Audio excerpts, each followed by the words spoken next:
So of countless commentators on TV and radio, in newspapers, and online. We're talking about the word thugs used to describe folks who are rioting in Baltimore. And as Armola Lange tells us tonight, Baltimoreans say that is now a charged word. Well, Derek, long before the uprisings on these Baltimore streets, the word thug has meant different things at different times. But today, some suggest that it's the new N-word.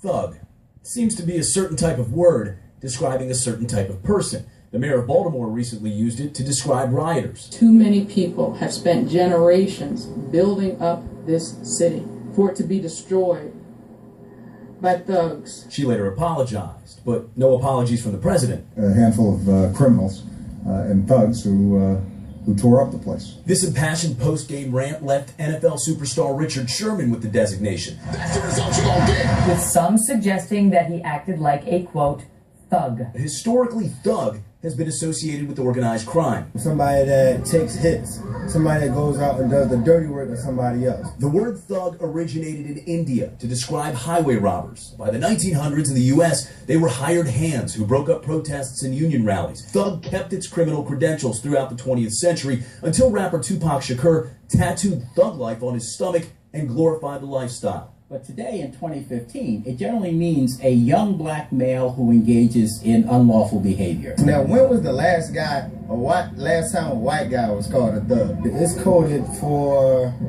the N-word, it's coded for the uneducated, it's coded for the poor. I think that's a go-to word when people speak of a black man. Still, some suggest there is a time to use the word. So a person is out to harm or hurt or violate someone's rights, yeah, that's a thug. Folks in Baltimore are quick to draw a distinction, especially when it comes to thugs versus protesters. These are nothing but children. You know, these aren't thugs. Though there are some who do seek the label. It's a label that developed over time. It's a label that some young black men who engage in violence have coveted. But be careful what you wish for, says American University professor Dr. John Watson, and watch what you say. A thug deserves no understanding. So be careful who you put that label on.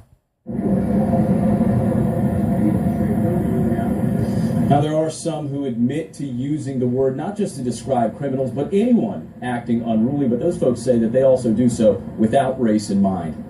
Live in Baltimore, I'm Mola Lange for WUSA 9. Thank you, Mola. And you need to stay with WUSA 9 News for the latest on the Baltimore protests and the investigation into Freddie Gray's death. We'll be live in Baltimore beginning tomorrow morning at 4:20.